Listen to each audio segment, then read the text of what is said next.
Hey everyone, welcome to my channel. My name is Megan. If you're new here, I do faith, mommy, and beauty videos. I try to have one or two out each week. And today I'm doing a Q&A about my faith. I have 7 questions and they are good.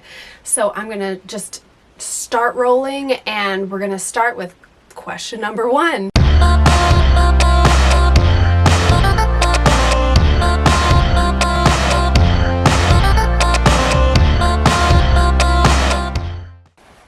Okay, question number 1. Do you ever feel ostracized or left out because of my faith? Yes. Yes, I do. So I used to think if I tried harder to be someone that wasn't judgmental, if I tried to show people that I really wasn't like that, or tried to show people that they couldn't shock me, or tried to show people that I'm relatable, then they wouldn't leave me out. They wouldn't feel threatened or insecure with some of the things that they talk about. They wouldn't feel like they had to keep secrets from me. A room wouldn't go quiet when I walked into it because of my faith. Now that I've grown up and matured, I understand that this is just how things are. I have heard, don't tell Megan so many times through like secondhand people because they feel like I'm going to, I don't know, maybe not understand, maybe judge, maybe make them feel guilty. I don't know, but I thought it was me. I thought that I was the problem, and that maybe I thought I was better than them. And I tried so hard, and the more I tried, the worse it got. And so I will say a hard yes. I've felt ostracized because of my faith. I realize now that it's not me, but it's who I worship. That's who's really being left out. And there's a verse in the Bible that says, if the world hates you, remember that it hated me first. And that is John 15:18. And so our beliefs are almost taboo to some people, and it's unpopular we have very unpopular beliefs, to say the least.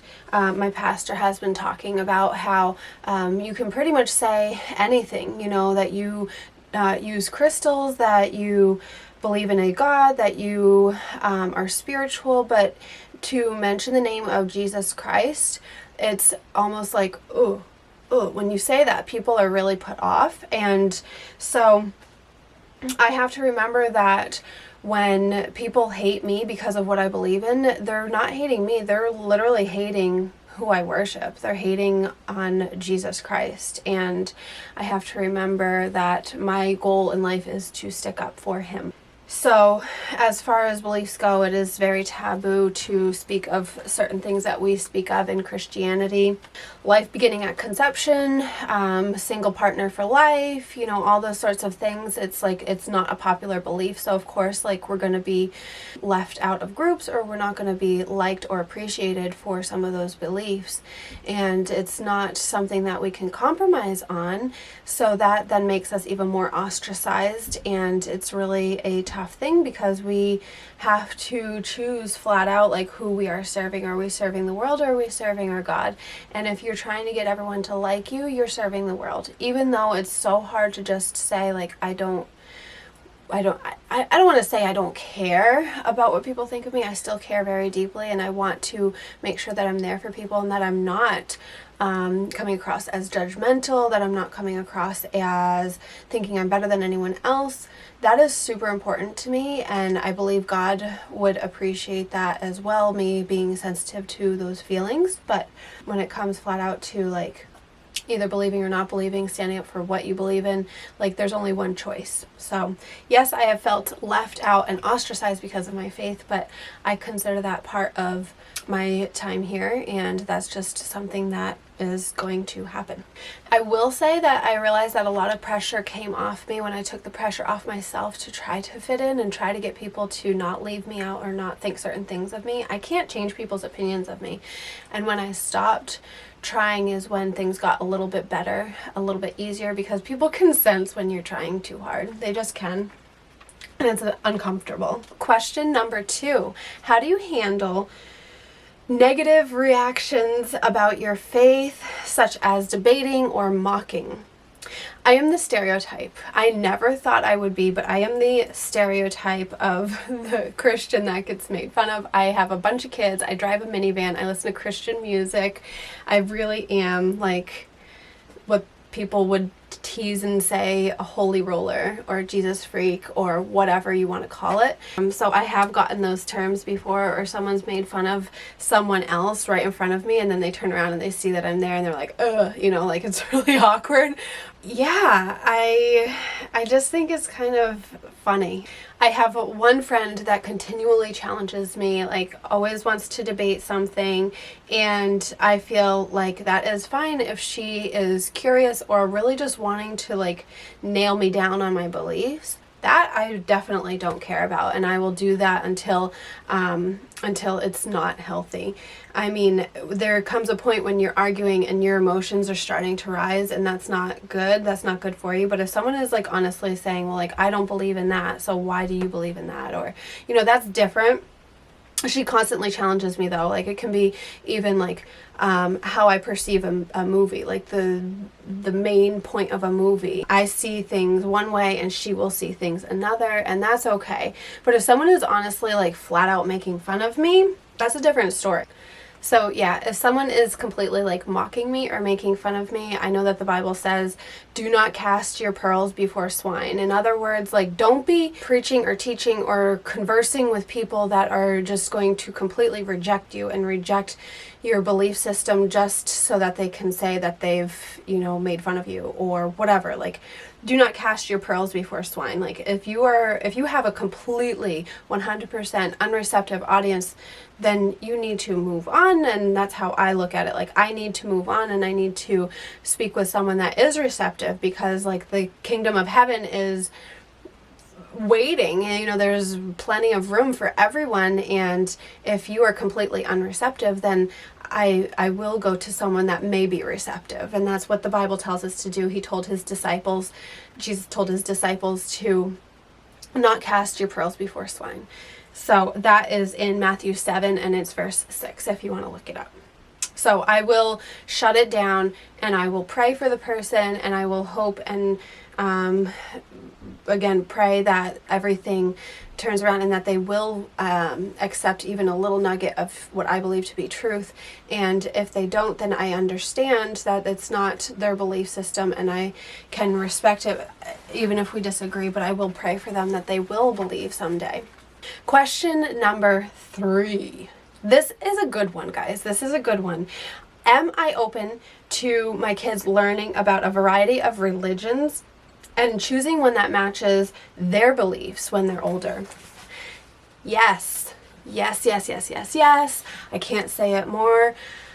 I do not consider it faith when you are commanded to believe something. That is not your own faith. That is a faith that is your parents, your pastors, your priests, whatever. Like, it is not true faith if you believe something because someone told you to.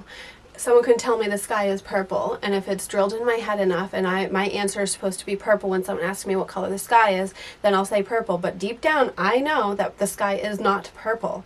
So I think it's super important for everyone to, not just my kids, but everyone to be doing the research to figure out what they believe in, because then their beliefs are going to be even stronger and they're going to be able to stand on a firm foundation and know what to do in life. When certain situations arise, they're going to know where to go because they know their morals, they know their faith, and it's unshakable.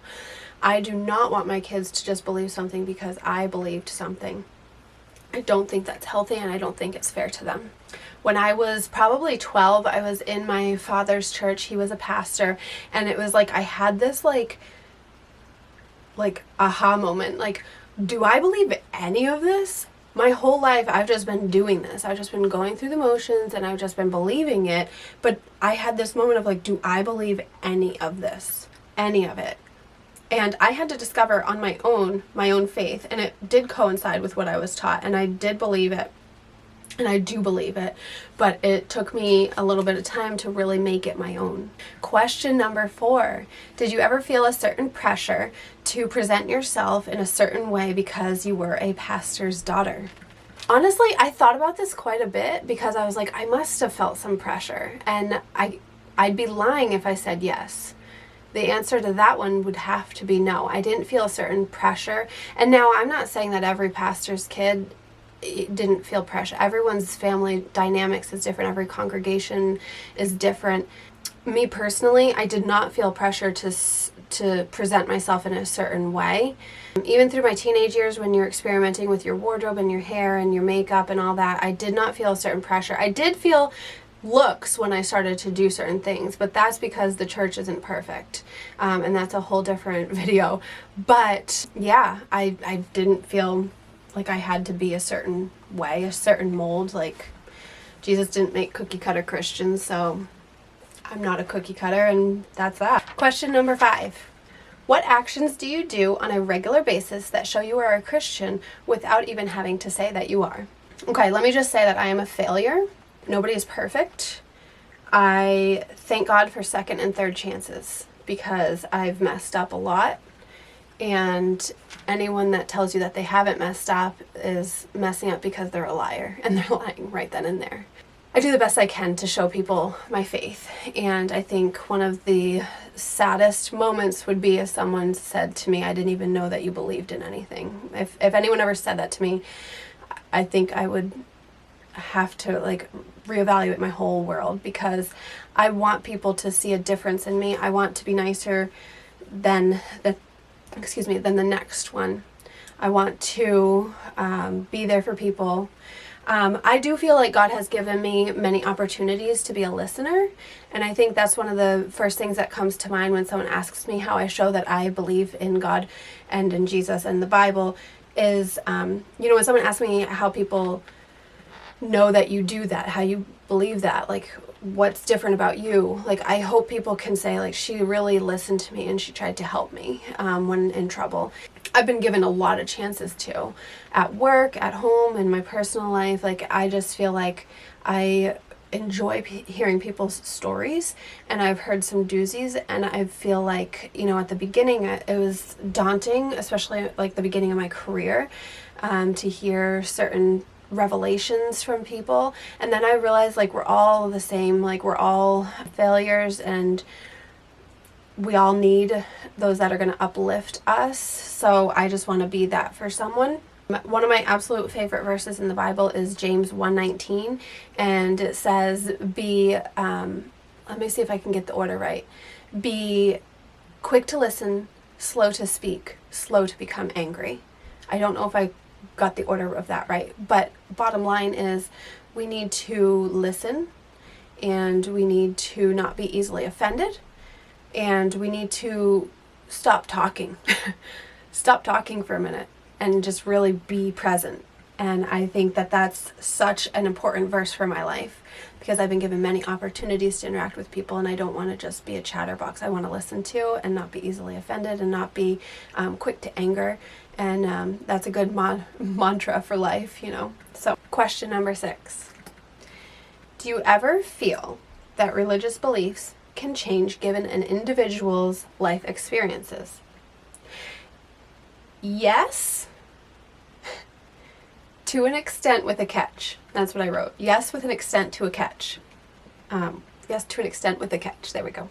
I believe we can grow in our faith, or we can abandon it. We can search for answers, or see what we can technically get away with. God took my sister, God took my brother, God took my gram. Why am I sick? Whatever it may be, okay? I'm not praying to him anymore, okay? That's what we can do when those things happen. We can say, I'm not praying to him. I'm mad at him. I don't know. But if you say, why did that happen, God? Why am I here? What am I supposed to be accomplishing? What is the meaning of my life? What is the meaning of life? There's a big difference. Do you see the difference? I'm mad at God and I'm abandoning my belief system. Or, I don't get this. God, please, I'm on my knees, help me. There's a big difference. And those are, they're polar opposites.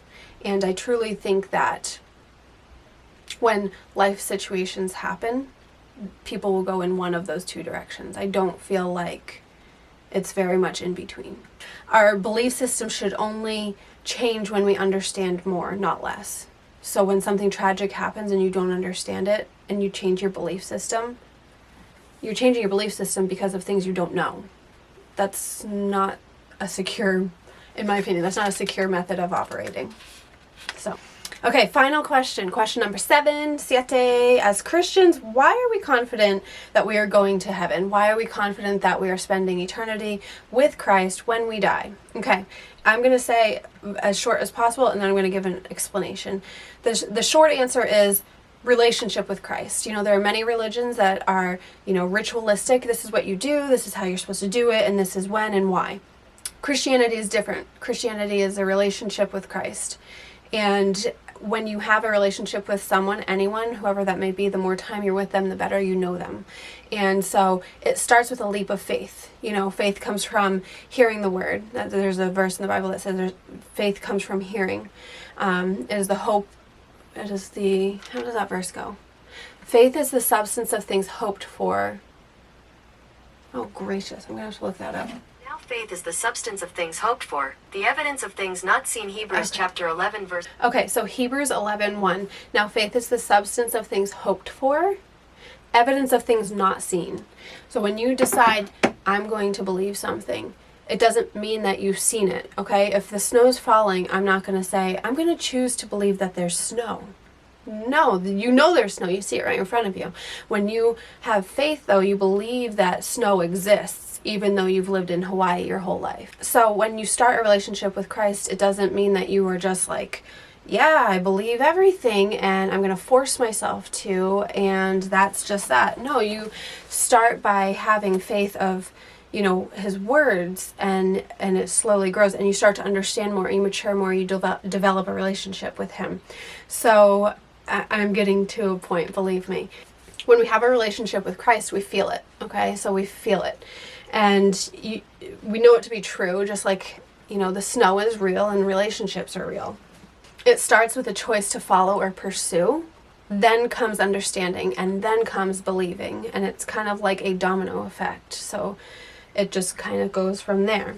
So there are times that you read the Bible and it completely lines up with your life, and it completely lines up with what you need to hear, and you can't chalk it up to coincidence anymore. So then you start to like have that happen over and over again, and you're like, wow, this God is real. You know, this is no joke. This can't keep happening. This is not a coincidence. Then life situations happen, and you start to see God's hand in that. You start to pray. You start to have peace. You start to know that everything's going to be okay, even when dire situations arise.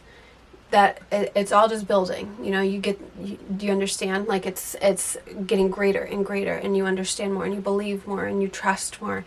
And so then I'm asked a question: how do I know that I'm going to heaven? Because he told me so. And I believe him and I trust him because I have a relationship with him, and I know he wouldn't lie to me. He says that in his Father's house there are many rooms. My room's waiting. I know that I'm forgiven because I asked, and because I have a relationship with him, and because of the cross and his grace, I know where I'm going to go when I'm gone. And so that's that. Hebrews 9:27 says, just as people are destined to die once, and after that face judgment. So everyone's going to die. We all know that. But it's whether or not we believe we're going to face judgment. Is there someone holier, bigger than us, that's going to tell us, this is how you did? How do you feel about that? You know, this is what you did not do. How do you feel about that? You know, and this is not meant to condemn anyone. That is not my place. That is not my position. I'm just saying this is what I believe, and I believe God when he tells me that there's space for me in heaven. So that's that. Thank you so much for your questions. I greatly appreciate it. If you have follow-up questions or new questions, I'm more than happy to answer them. Just, you know, ask them down below. If there's enough, I'll probably even make another video like this. I did a lot of soul searching and praying to like make sure that this video and these questions came across in the right way, and honestly I don't know if they did, but I'm gonna have to just cross my fingers and really hope that they did, because I really just want to make sure that everyone knows that I have nothing but love for them. This is what I believe, and it's something to definitely think about, because we are all on this earth temporarily, and we can have a great life or we can have a miserable life, but the ultimate is where we go after life. And so that's where I'm going to leave things, and I thank you so much for hanging along with me till the end and listening to my answers to those 7 questions. Please subscribe and like this video if you like this video. No pressure, you don't have to. And turn on your notifications, all right? I think that does it. Bye.